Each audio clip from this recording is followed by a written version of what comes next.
Muito bem. Eu estava pensando, sempre eu trago um destaque da palavra no início da nossa transmissão. Não devemos olhar as circunstâncias, as situações que envolvem, que mexem com a nossa vida, em todo tempo, em todo momento. Deus bondosamente tem nos tratado com bondade. O salmista, no Salmo 34:8, ele poeticamente nos informa: provai e vede que o Senhor é o quê? Bom. Bem-aventurado aquele, ou bem-aventurado o homem que nele confia. Então a minha confiança, a minha certeza que vai trazer paz, tranquilidade para o meu coração, não importa quais forem as circunstâncias, é este fato: Deus é bom. Eu tenho dele alcançado a bondade. Bondosamente Deus tem nos tratado de maneira bondosa. Nós temos recebido a bondade de Deus. E hoje à noite, atentando para este fato, que bem-aventurado é aquele que nele confia, nós estamos estudando sobre princípios da fé na Bíblia, principalmente para que possamos, no nosso viver diário, exercitar aquilo que Deus quer que exercitemos. Qualquer pessoa entregue à leitura da palavra de Deus, principalmente se você for ler toda a revelação de mistério que Deus entregou ao apóstolo Paulo, e Paulo escrevendo as epístolas, e você acentuar, destacar a palavra fé, ela percorre, ela tem livre curso nos escritos do apóstolo Paulo. Você está lendo e a todo momento você depara com a palavra fé em alguma circunstância. O apóstolo Paulo, quando ele, desenvolvendo na carta aos Filipenses, a grande expectação do coração dele, segundo a minha intensa expectação e esperança, dizia Paulo: de que em nada serei confundido, antes com toda certeza, com toda a convicção, Paulo diz, Cristo será, tanto agora como sempre, engrandecido no meu corpo, seja pela vida, seja pela morte. Por que, Paulo? Porque para mim o viver é Cristo. Mas se o meu viver na carne der fruto, ele diz: não sei então o que devo escolher, de ambos os lados estou em aperto, tendo o desejo de partir e estar com Cristo, porque isso ainda é muito melhor. Mas ele fala para os crentes filipenses: mas julgo mais necessário, por amor de vós, ficar na carne, e sei que ficarei e permanecerei para proveito vosso e gozo, a alegria da fé daqueles irmãos. Amém? Olha aí, alegria da fé, gozo da fé.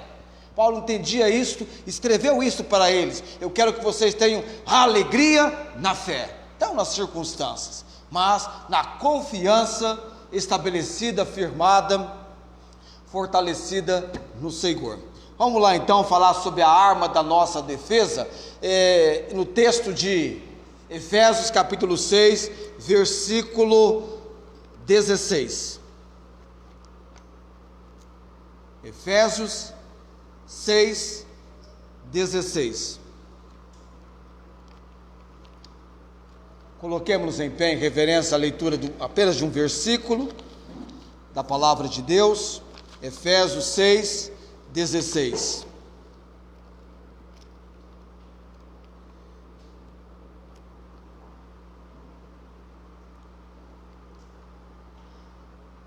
Paulo aqui está escrevendo sobre a armadura de Deus.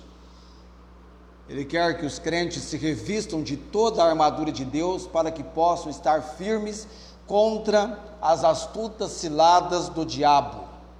Ele mostra aqui a luta, o combate do crente não é contra carne e sangue, contra pessoas humanas, mas ele menciona aqui principados, potestades, príncipe das trevas deste século, hostes espirituais da maldade nos lugares celestiais.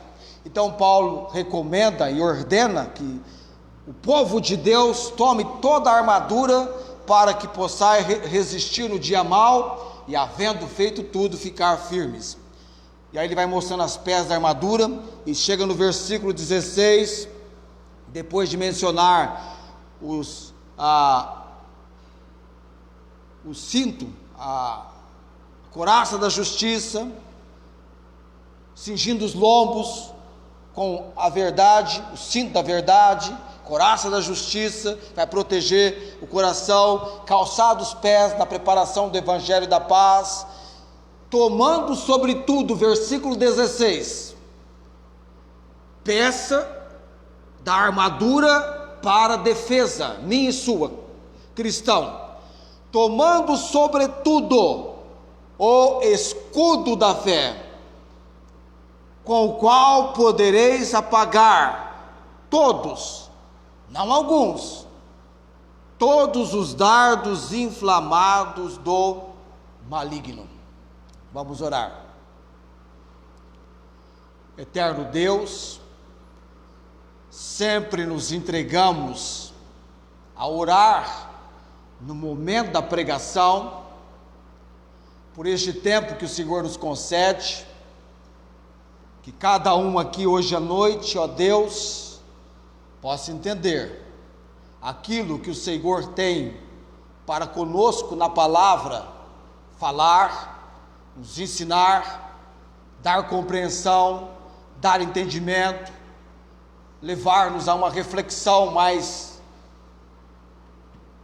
precisa, na área que precisamos.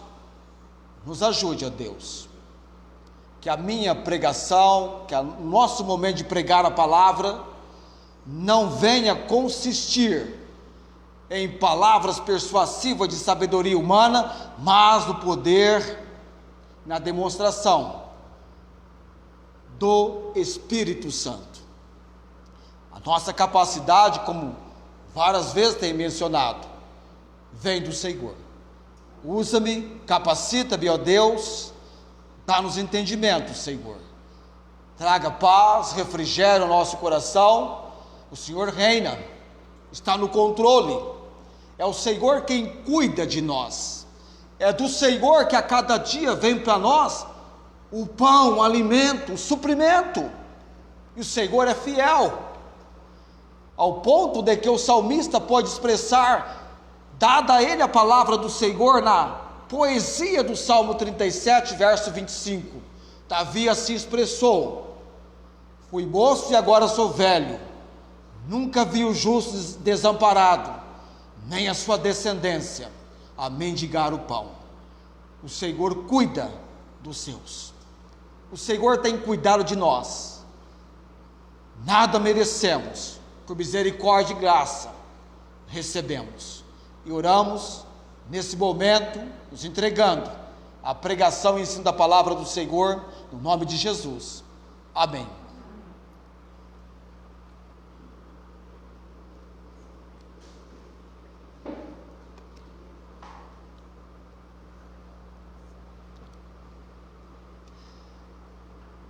A palavra fé estava muito para Paulo, uma palavra muito importante dentro das considerações da palavra de Deus. Na verdade, a fé leva-nos a um campo de ensino, de doutrina, porque a justificação, a condição de alguém ser declarado perante Deus justo, não vem pelas obras, mas vem pela fé, sendo, pois, justificados pela fé, temos paz com Deus por nosso Senhor Jesus Cristo. Esse é um ensino muito importante e Paulo o apresentou na epístola aos Romanos.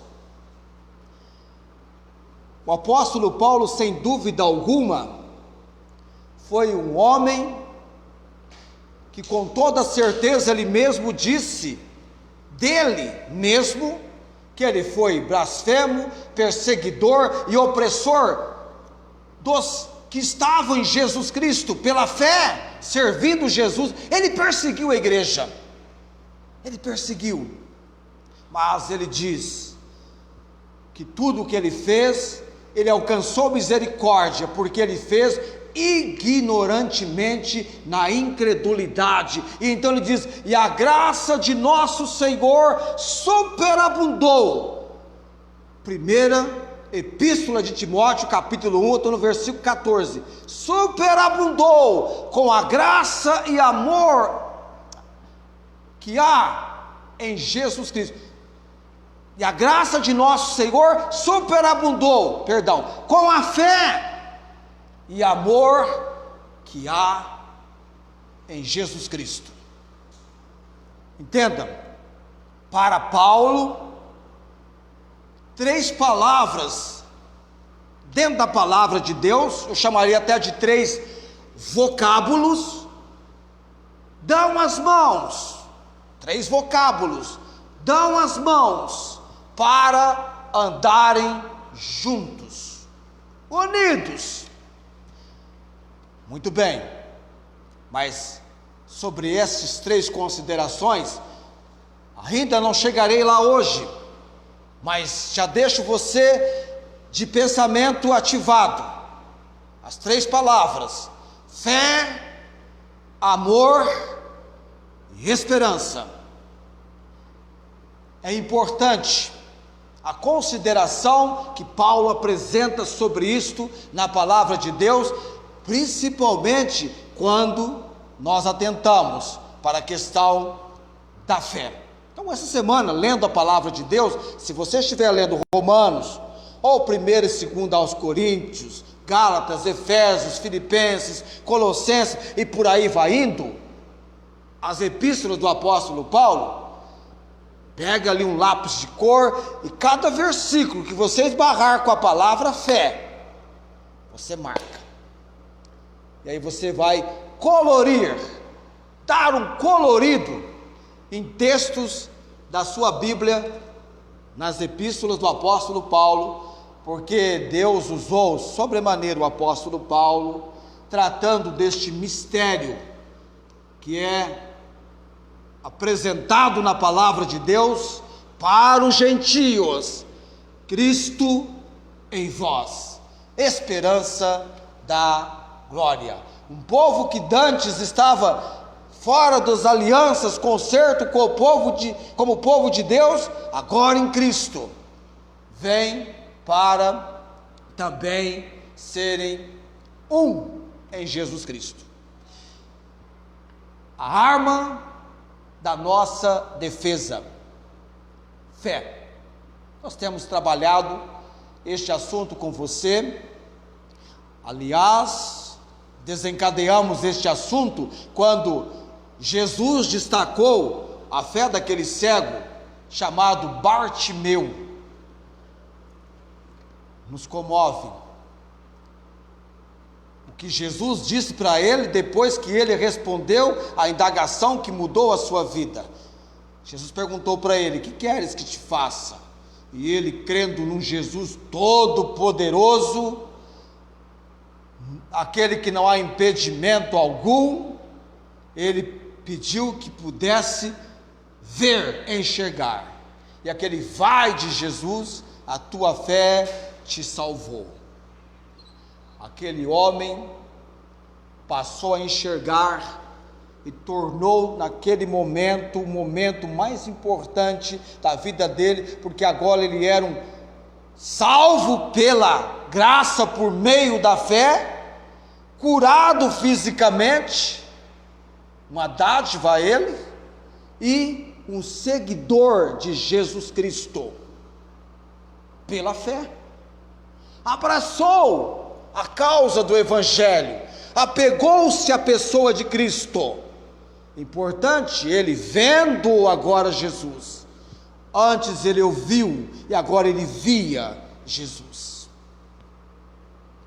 A Fanny Crosby, a talentosa cega de alguns hinos do cantor cristão, o maior desejo daquela mulher em vida, depois de conhecer Jesus como seu Senhor e Salvador, ela passou todo o decorrer da sua vida cristã, vivendo aqui com uma clara convicção, com uma precisa certeza: na eternidade, eu abrirei os meus olhos, e o primeiro que eu quero ver será o meu Salvador, amém? O Senhor Jesus.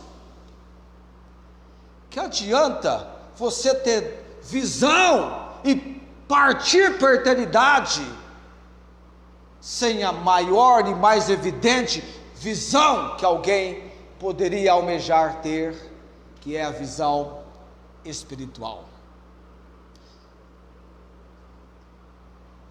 Paulo diz: tomando sobretudo o escudo da fé.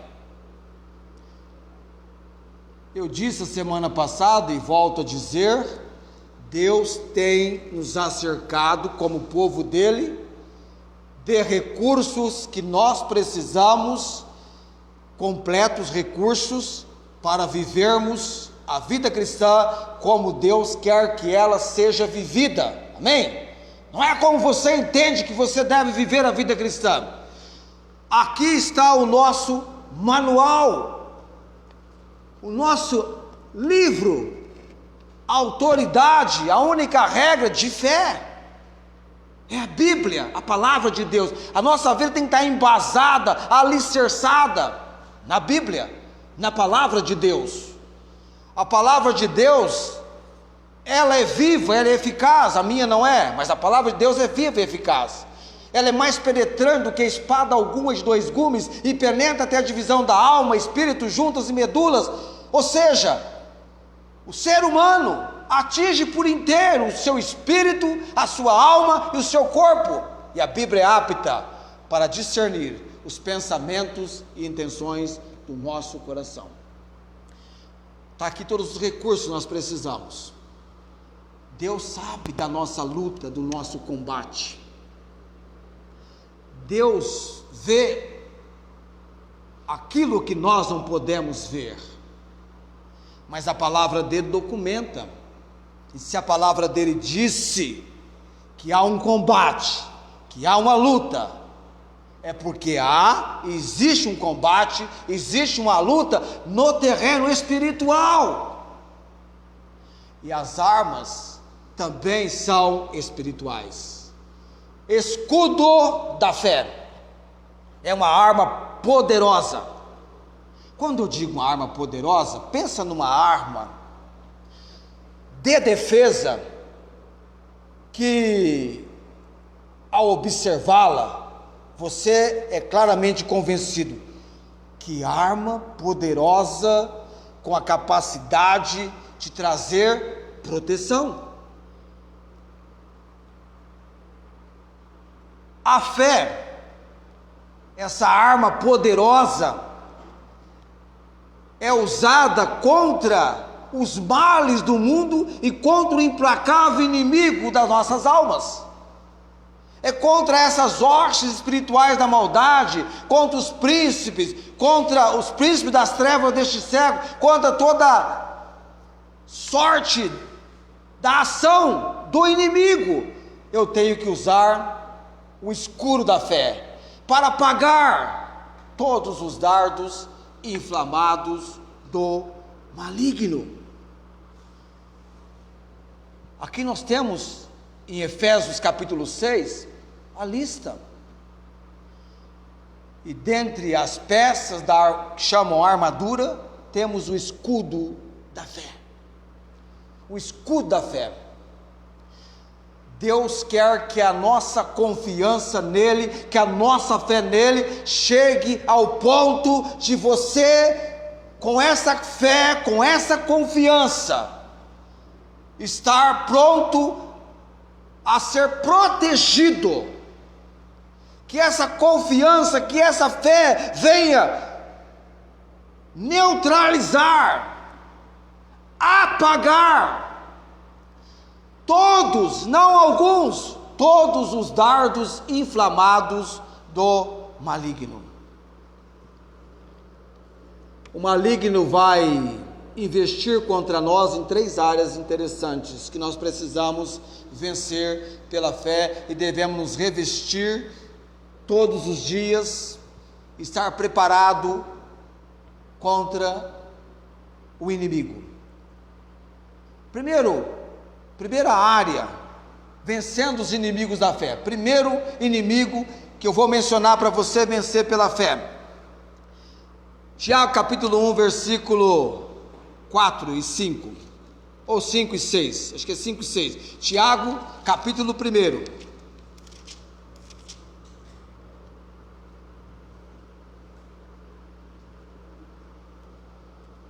Tiago capítulo 1, versículo 5. Eu vou ler para você.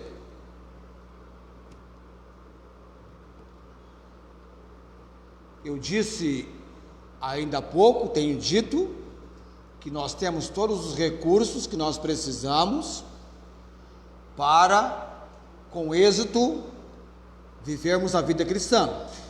Não somos desamparados, Deus está cuidando e nos acercou de todos os recursos. Veja lá o versículo 5. Se algum de vós tem falta de sabedoria, a condição de você ver a vida na perspectiva de Deus, da maneira como Deus quer que você tenha compreensão da vida. Sabedoria do alto, sabedoria que vem de Deus. Se alguém tem falta de sabedoria, peça a Deus, que a todos dá liberalmente, e o não lance em rosto, e ser-lhe-á dada. Versículo 6. Peça, porém, em nada duvidando, porque o que duvida é semelhante à onda do mar, que é levada pelo vento e lançada de uma para outra parte. Quem duvida, ou a dúvida, quem duvida é inconstante. A dúvida leva-nos ao terreno da inconstância. Ora crê, ora não. E o que acontece com a pessoa inconstante quando vem a dificuldade? Ele se transtorna.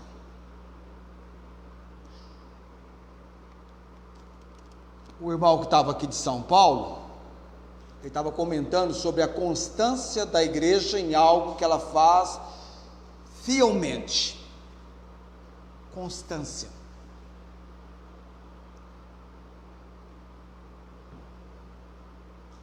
Sempre, avante, sempre. Quem duvida é inconstante. Tiago diz: peça com fé, não duvidando, crendo. Temos orado por algo diante do Senhor, descanse. Ele é bom, está no controle, tem propósito. Não entre em desespero, não olhe as circunstâncias. Precisa de sabedoria, peça com fé, não duvidando, porque o que duvida, o que ora crê, ora não, vindo as dificuldades, tal pessoa vai se transtornar. Tudo se transtorna, desmorona. Por quê? Porque não tem constância. Vamos para Mateus 14, 31. Mateus 14, 31. Não bem 31, mas vamos ler o trecho de Mateus. Eu poderia mencionar para você aqui, mas vamos abrir a Bíblia lá nesse texto. Mateus capítulo 14.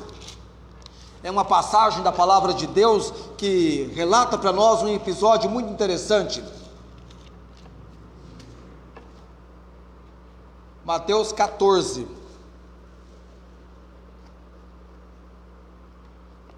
Mateus 14 registra um episódio muito interessante. Jesus, depois de multiplicar os pães, ele se isola, ele vai para um lugar, e ele então dá uma ordem para os seus discípulos entrar no barco e navegar para tal região. Você lembra quando Jesus fez a primeira multiplicação dos pães? Ele estava ensinando uma multidão. Devia ter por ali umas 10.000 pessoas naquela multidão, porque só de homens tinha 5.000, sem contar as mulheres e crianças. Então poderíamos ter aí umas 10.000 pessoas quando ele realizou a primeira multiplicação dos pães. E Jesus então, aliás, os discípulos vieram dizer: Senhor, já está tarde, marca isso, está tarde, despede a multidão para que vá embora e compre algo de comer. Ele diz: dá-lhes voz de comer. E verificaram o que tinha. Apareceu aquele garoto com 5 pães e 2 peixes, e Jesus fez um milagre e alimentou todos. Pois bem, Jesus então dá uma ordem para os seus discípulos, ordem para ser obedecida. Ordenou aos seus discípulos que entrassem no barco e fosse adiante para o outro lado, enquanto ele despedia a multidão. E despedida a multidão, subiu ao monte para orar à parte. E chegada já a tarde, estava ali só. E a Bíblia diz que o barco estava já no meio do mar, açoitado pelas ondas, porque o vento era contrário. Agora interessante no versículo 25, porque Mateus vai dizer assim: mas à 4ª vigília da noite, dirigiu-se para eles. Os judeus, eles tinham o costume de dividir as vigílias deles em 3. Mas o texto diz que era a 4ª vigília da noite. Os judeus dividiam em 3, mas posteriormente os romanos praticavam divisão de 4 vigílias. As vigílias dos judeus eram assim, das 6 da tarde até as 10 da noite, primeira vigília. Das 10 às 2 da manhã, a segunda vigília. E das 2 da manhã ao nascer do sol, a terceira vigília. Isso dos judeus. Os romanos já faziam uma divisão assim: das 6 às 9 a primeira, das 9 à meia-noite a segunda, da meia-noite às 3 a terceira, e das 3 da manhã até o nascer do sol, ao amanhecer, a 4ª vigília. Então quando Mateus diz aqui, mas a 4ª vigília da noite, entenda, está de madrugada, 3 da manhã, posterior a isso, dirigiu Jesus para eles andando por cima do mar. Irmãos, Jesus andando por cima das águas do mar. Só uma única vez a Bíblia registra isso, já foi suficiente para Pedro. A princípio eles assustaram, pensando que era um fantasma, mas Jesus falou: sou eu. E quando Jesus falou: sou eu, tem de bom ânimo, sou eu, não tem mais. Respondeu-lhe Pedro e disse: Senhor, se és tu, manda ir ter contigo por cima das águas. Olha que como nós dizemos aqui, que Pedro foi impulsivo, tomado por um impulso. Se é Jesus, que eu vá encontrar com ele por cima das águas. Que atitude doida. E Jesus falou o que para ele? E ele disse: vem. Jesus falou: eu quero ver Pedro agora andando por cima das águas. E Pedro descendo do barco, só Pedro, que é doido aqui, é só Pedro. E Pedro descendo do barco, andou sobre as águas para ir ter com Jesus. Eu fiquei imaginando já, irmãos, eu sonhando, que eu estou num barco, e vem Jesus andando por cima das águas. Eu fiquei pensando: será que eu teria coragem de tentar andar sobre as águas? Porque é incrível, né? Uma vez que eu sonhei que estava flutuando, é uma alegria. Você sente, né? E Pedro começou a andar, começou a caminhar por cima das águas. Mas o versículo 30 diz: mas sentindo vento forte, teve medo, outro inimigo da fé, e começando a ir para o fundo, clamou dizendo: Senhor, salva-me. E Jesus, estendendo a mão, segurou e disse-lhe: o quê? Homem de pouca fé, por que duvidaste? Duvidou. Diversas vezes o Senhor Jesus repreendeu a dúvida dos seus discípulos.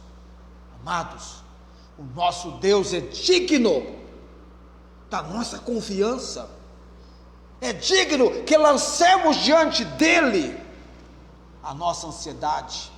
Ele tem cuidado de nós. Quando Jesus diz vem, é para olhar para Cristo, é para entender que se ele ordenou, fiel é o que chama, o qual também o fará. Mas ele tirou os olhos de Jesus, ele olhou as circunstâncias.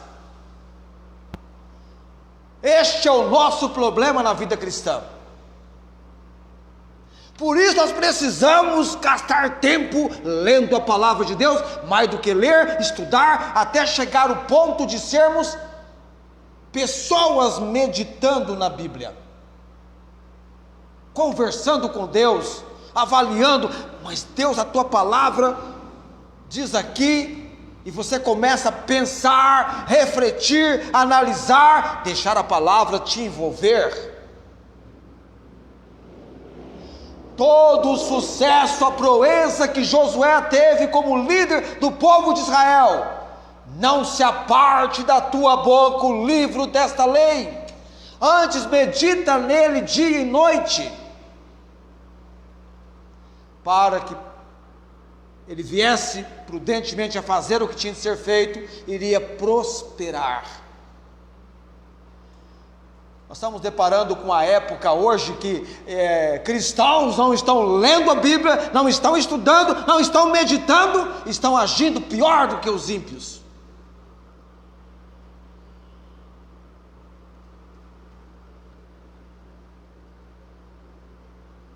Homem, falou para ele, para Pedro, homem de pouca fé, por que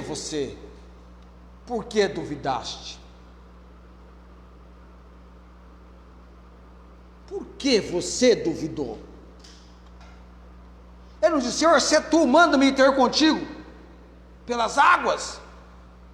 Quando Jesus diz, vem, e a Bíblia diz, olhando para Jesus, autor e consumador da nossa fé, o qual pelo gozo que lhe estava proposto, Hebreus 12:2, suportou a cruz, desprezando a afronta, e assentou-se à destra do trono de Deus. Não olhe as circunstâncias nos levam a duvidar do agir, da interferência, da intervenção de Deus. Creia, Deus é bom, em todo o tempo Deus é bom, é o contrário também, em todo o tempo Deus é bom em todo o tempo, amém? A minha vida e a sua vida está nas mãos do Senhor. Ele sabe como me livrar, te livrar do mal. Aqui a Bíblia diz, lá em Efésios 6, toma a armadura, para que possais resistir no dia mau. O dia mau, nós precisamos estar revestidos. Primeiro inimigo da fé, a dúvida. E a dúvida pode ser natural, humana, ou pode ser uma dúvida diabólica. Mas quando a fé se apoia, se firma no poder de Deus, ela é sobrenatural, amém? É sobrenatural. O Sr. George Muller, cuidando de um orfanato, Eles estavam com as dispensas vazia numa certa manhã, e alguém veio falar: Sr. Müller, George, o suprimento está chegando ao fim, não temos pão para as crianças do orfanato. Ele foi orar e falou: Deus, não temos pão para as crianças do orfanato, mas o Senhor é poderoso para suprir, em nome de Jesus, amém. Foram levar um carregamento de pães para o palácio na Inglaterra, e sabe que todo aquele carregamento de pães foi recusado ser recebido no palácio, porque os pães tinham passado um pouquinho do ponto, estavam mais morenos. E ao invés de desfazer daquilo tudo, a quem pertencia o carregamento entendeu que poderia levar para o orfanato e doar para o orfanato. E quando o carregamento chegou lá, não era um carregamento apenas, era Deus dando-lhes pão, amém? A fé daquele homem. Deus se assenta num alto e sublime trono. Você viu comigo em Isaías? Não é qualquer trono que Deus está assentado, é num alto e sublime trono, de onde Ele reina, governa com todo o poder, com toda a autoridade. Ele diz: operando eu, quem impedirá? Ninguém. Ninguém. Ele reduz o homem a pó e diz: volvei, filho dos homens. Quem é o homem para que dele lembres? E o filho do homem? Senhor, Senhor nosso, quão admirável é o teu nome em toda a terra. Livro do Salmo, poesia do Salmo 8. Eu me lembro do pastor Larry Dean Hoover, está nos Estados Unidos, em Pensilvânia. Não sei se ele mora em Pensilvânia, onde ele está, mas eu lembro dele pregando em português este salmo há 30 e tantos anos atrás. Salmo 8. Senhor, Senhor nosso, quão admirável é o teu nome em toda a terra, pois puseste a sua glória sobre os céus. Dúvida: será? Não, creia. Creia. Creia. Deus pode me livrar, e se Ele não me livrar, é porque Ele tem um propósito muito sério, mas sempre, entenda, sempre, Deus tem o melhor para nós em Cristo, amém? Nós podemos entender as circunstâncias, a situação que estamos vivendo. Eu sei de fato que Deus assolou o Egito quando de lá foi tirar o seu povo, mas muitas das pragas que acometeram naquele lugar foi só para os egípcios, e Deus livrou o seu povo das mazelas de muitas delas.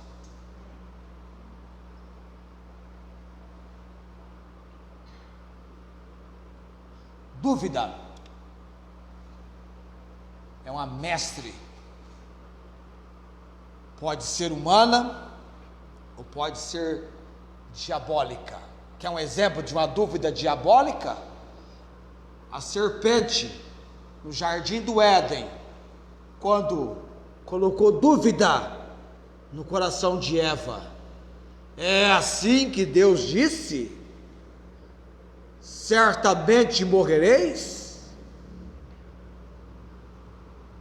Não, no dia em que da árvore do conhecimento do bem e do mal vocês comerem, se abrirão os vossos olhos, vocês serão como Deus, sabendo o bem e o mal. Dúvida: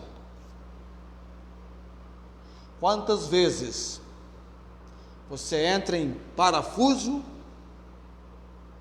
desnorteado, porque a dúvida alcança você, e é um dardo inflamado do maligno, e você não usa o escudo da fé.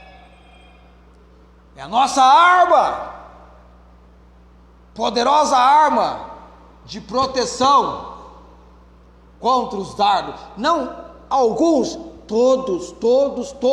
Esse escudo da fé é poderoso para resistir e apagar todos os dardos inflamados do maligno. Um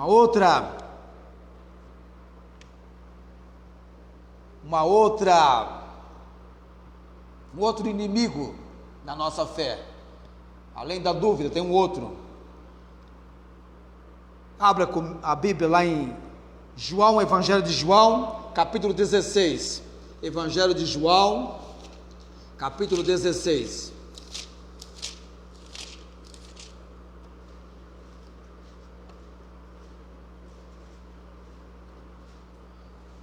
Obra do Espírito Santo.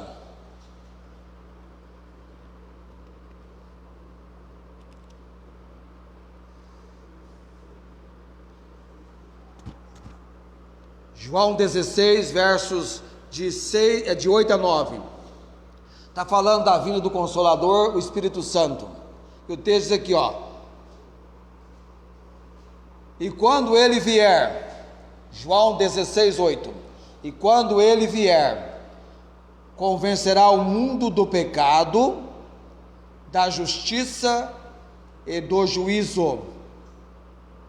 E Jesus vai fazer uma observação muito importante, que ele vai explicar isso para a gente, já está ali colocada a explicação, por que o Espírito Santo iria convencer o mundo do pecado, do juízo e da justiça, ou da justiça e do juízo. Verso 9, do pecado, porque não creem em mim. Da justiça, porque vou para meu Pai, e não me vereis mais. Do juízo, porque já o príncipe deste mundo está julgado. Mas eu quero chamar a sua atenção aqui para este fato, porque não creem em mim. É este pecado aqui que tem levado multidões, milhões de pessoas para a eternidade no inferno. Pecado da incredulidade. Não crer, a descrença, que tem alcançado e acometido milhares de pessoas. Hoje, na palavra de Deus, é obra do Espírito Santo trazer convicção do pecado, da incredulidade. É este pecado que tem levado multidões para a eternidade no inferno. Não crê em Jesus. Todo aquele que invocar o nome do Senhor será salvo. Só pode invocar quem crê. Para que precisa ouvir quem prega, quem prega enviado.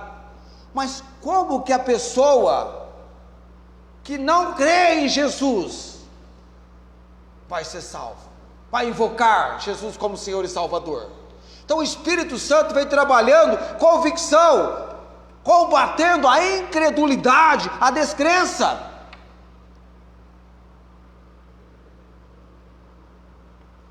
E a descrença é outro inimigo da fé. Não é apenas quando a pessoa está sem Cristo, na vida cristã, vivendo a vida cristã. Quer um exemplo muito real? Zacarias. Você sabe por que Zacarias ficou mudo? Zacarias, pai de João o Batista. Durante todo o período da gravidez de Isabel, Zacarias não falava mais. Ficou mudo, perdeu a condição de falar. Você sabe por que ele ficou, por que ele foi emudecido? Porque o anjo Gabriel, quando ele estava no templo, o anjo Gabriel se apresentou e disse para ele que a esposa dele, Isabel, que era estéril, seria mãe daquele que seria o precursor de Jesus. E até informou o nome, o nome e o sexo, vai ser um menino, vai chamar João. E Zacarias duvidou, apresentou descrença. Ele não acreditou que aquela senhorinha, já avançada na idade, ele nunca tinha visto, acho que nem lembrou de Sara nesse momento. Ele agiu com incredulidade, desacreditando na palavra do anjo. Você lê lá no texto de Lucas. E ele então ficou sem poder falar até o dia que, reunidos em família, queriam saber de Isabel se o garoto iria chamar Zacarias, o nome do pai. Ela falou: não, vai ser João. Não acreditaram em João, é o nome dele, vamos confirmar com o pai. Zacarias pegou uma tabinha, escreveu o nome e imediatamente ele começou a falar. Restabeleceu-se a voz dele, por causa de descrença, de não acreditar na palavra do anjo. Nós não somos melhores do que Zacarias. Quantas vezes Deus leva-nos a uma compreensão tão clara e nós desacreditamos naquilo que é do Senhor, não agimos pela fé, não demonstramos a nossa confiança. Então a obra do Espírito Santo é trazer convicção, convencimento, vem de Deus. Eu estou vendo muito do povo de Deus agindo com descrença daquilo que deveriam demonstrar credulidade, estão agindo pior do que as pessoas do mundo. Não estão entendendo que a vontade de Deus é boa, agradável e perfeita, e que você, por este livro aqui, regra de fé e autoridade, você estabelece a verdade. Deus não brinca de pique, esconde com ninguém, ele se revela, se manifesta.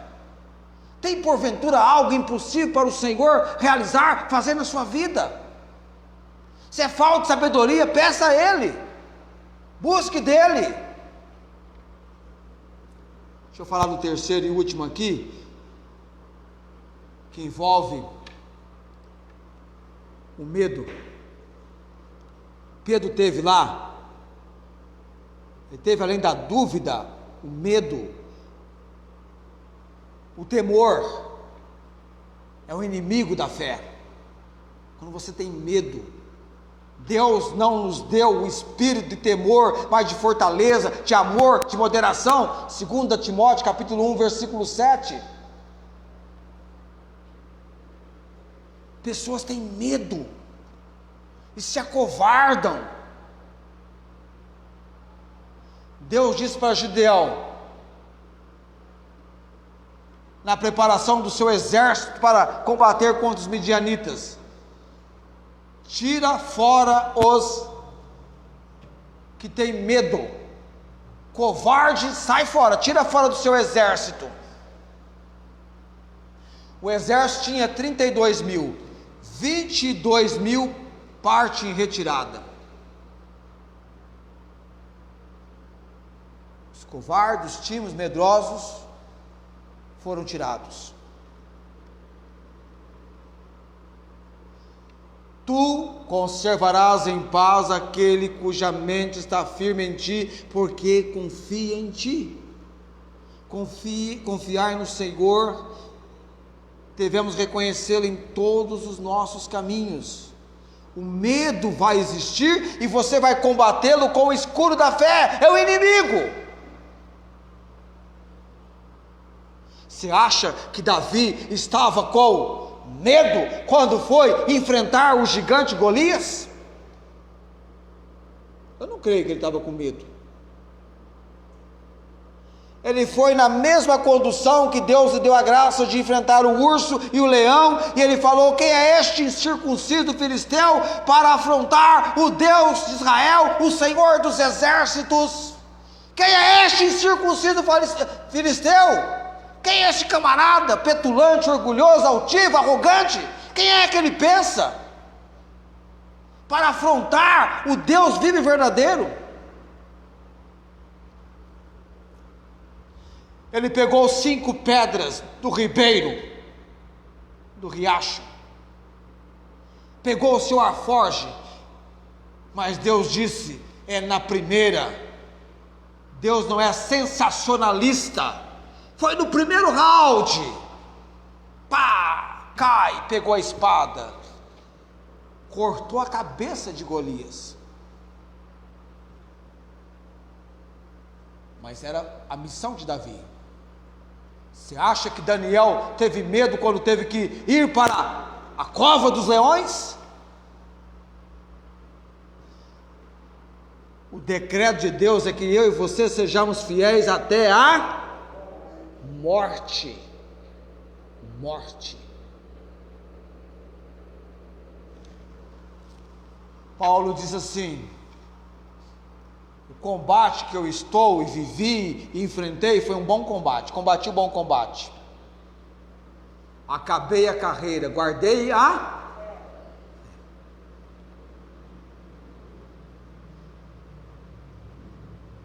Acabei a carreira, guardei a fé. Amados, qual é a melhor para a sua vida?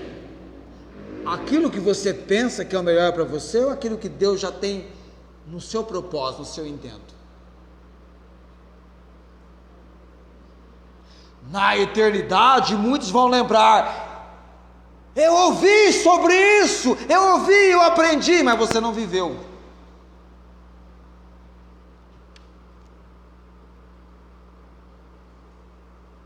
Você não sabe quando você vai dar o seu último suspiro.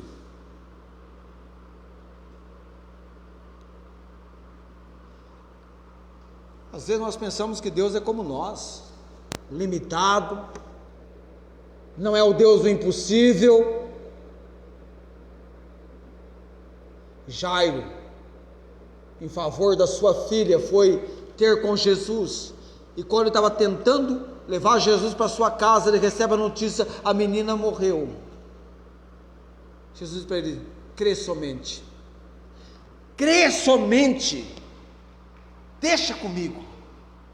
Ele tem a provisão, ele tem o recurso, esgotam-se os recursos humanos, mas os de Deus não. Os de Deus não. Esse ano eu intitulei para os meus escritos sobre 2022: minha rocha, meu restaurador fiel. Ou minha rocha, meu restaurador fiel, Cristo. Amém? Minha rocha, meu restaurador fiel, Cristo. Eu não sei como vai encerrar-se os dias de 2022. Ah, como eu queria que fosse parecido com 28 anos atrás, cujo calendário passa pelas mesmas datas e dias da semana, tal qual é este ano. Deus tem plano, Deus tem um propósito. Ainda assim, minha rocha, meu restaurador fiel, Cristo. Todos os dias eu tenho que colocar lá: minha rocha, meu restaurador fiel, Cristo. Quem que é a sua rocha? Quem que é o seu restaurador fiel? Onde está lançada a sua confiança? Como é que está a dúvida, a incredulidade, medo? Aos 12 anos de idade, olha o que o medo faz com as pessoas. Aos 12 anos de idade, eu estava no parque, aí eu resolvi, pela primeira vez, vou no trem fantasma. Não deveria ter feito aquilo, mas eu fui. Só que eu descobri que só tinha eu para ir.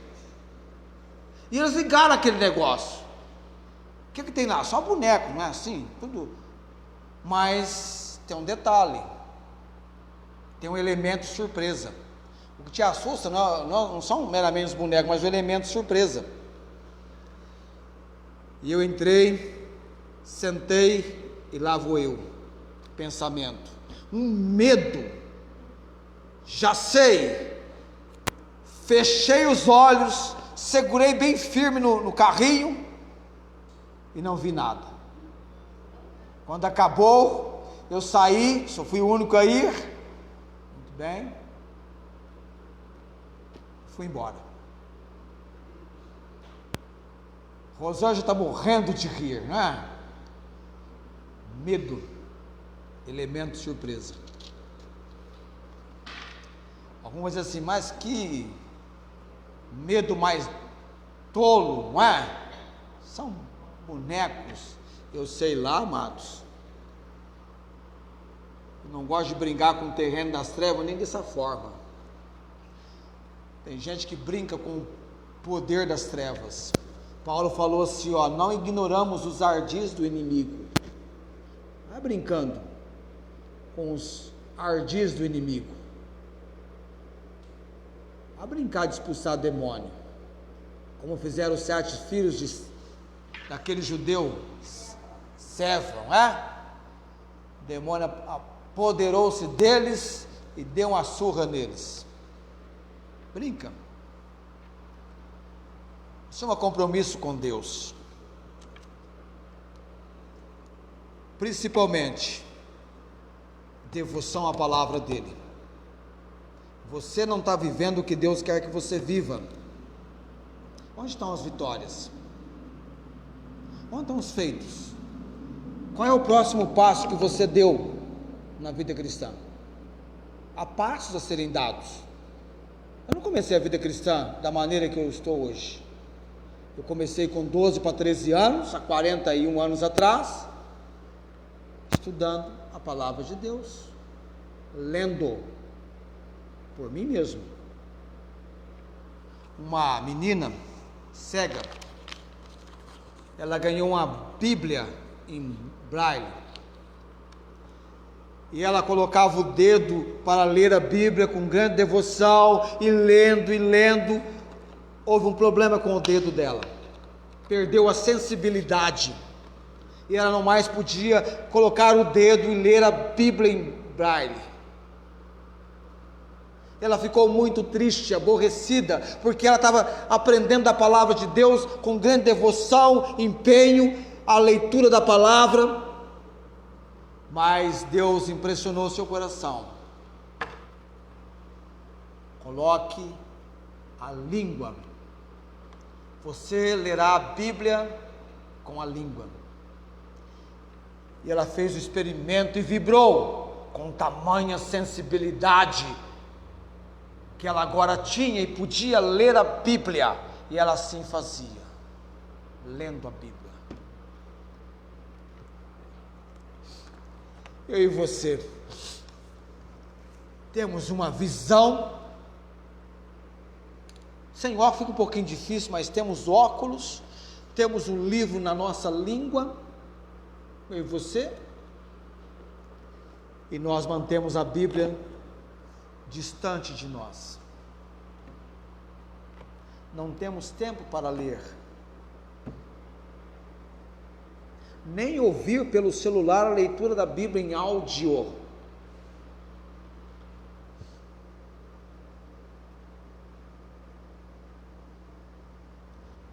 E perdemos bênçãos, preciosidades, e achamos que a nossa vida é fantástica, e achamos que estamos desfrutando do poder de Deus, e achamos que estamos fazendo e acontecendo.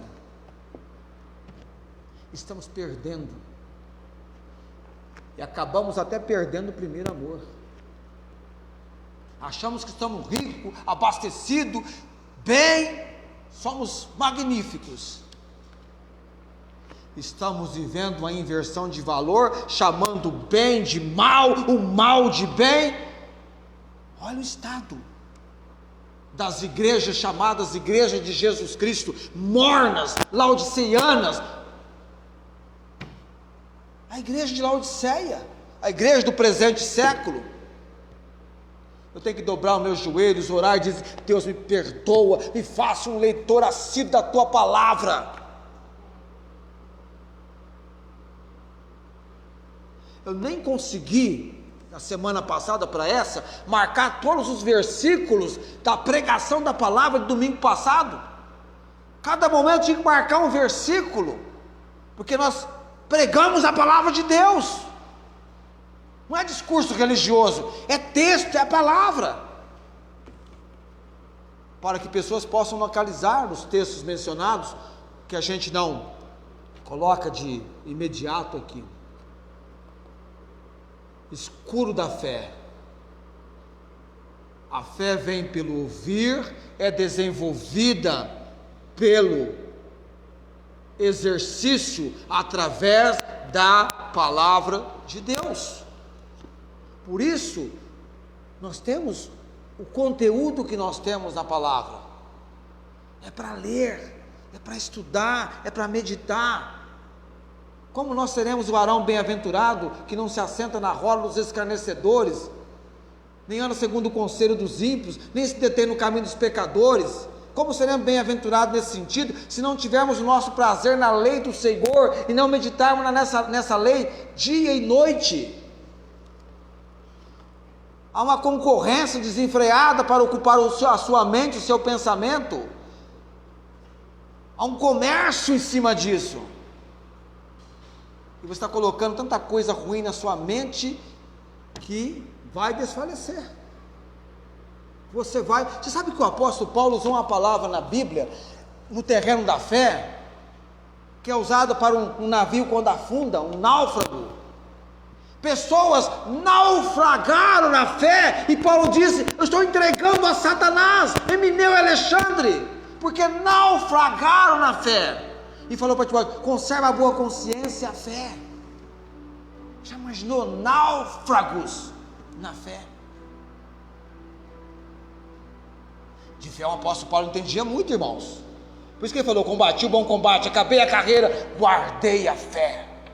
Não abro mão da minha confiança, em nada ponho a minha fé, senão no sacrifício remidor, salvador do Senhor Jesus Cristo. Com quantos homens maus, enganadores, irão de mal a pior, enganando e sendo enganados? O homem e mulher de Deus é o bem-aventurado, segue os propósitos de Deus. Coloquemos-nos em pé.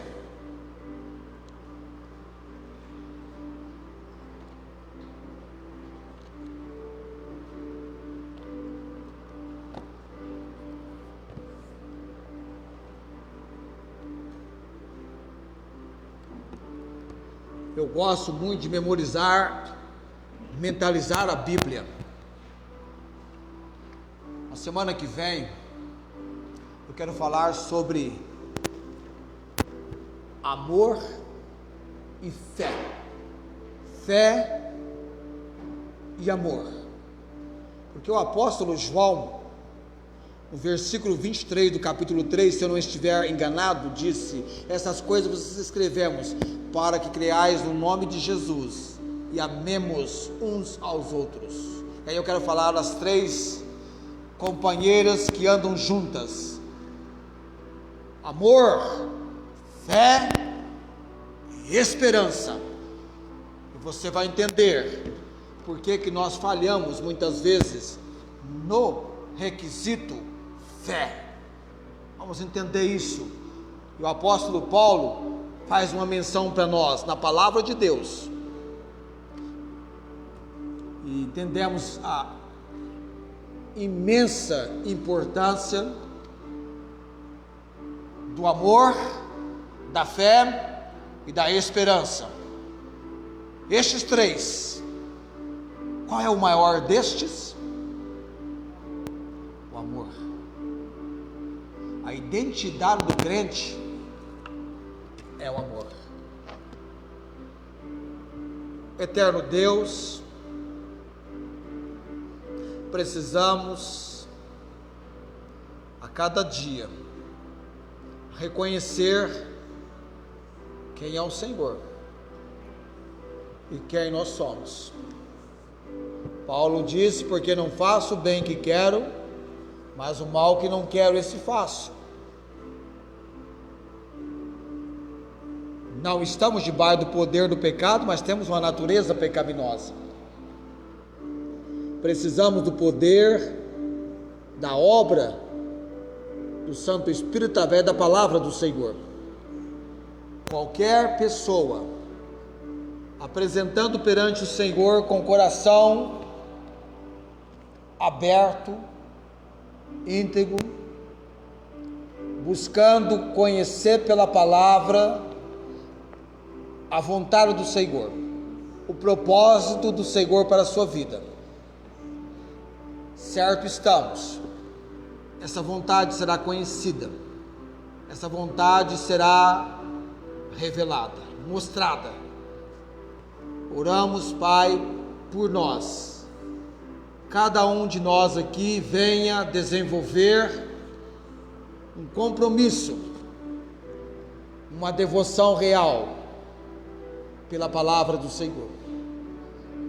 Que possamos, debaixo do despertamento espiritual que o Senhor quer realizar em nós, sermos pessoas usadas como instrumentos para a obra que o Senhor deseja nos usar.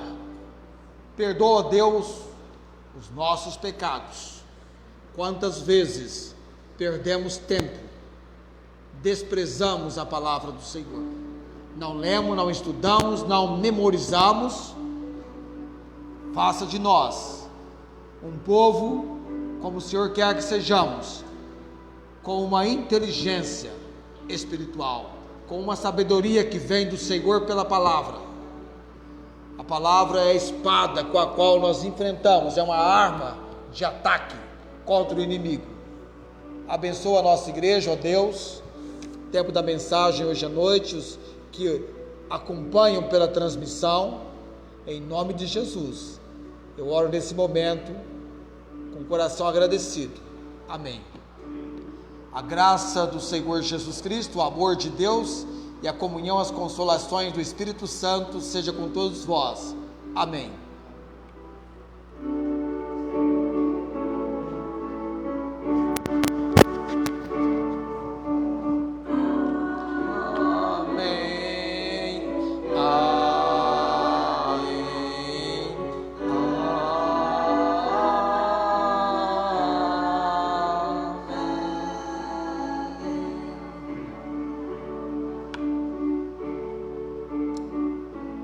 Amém.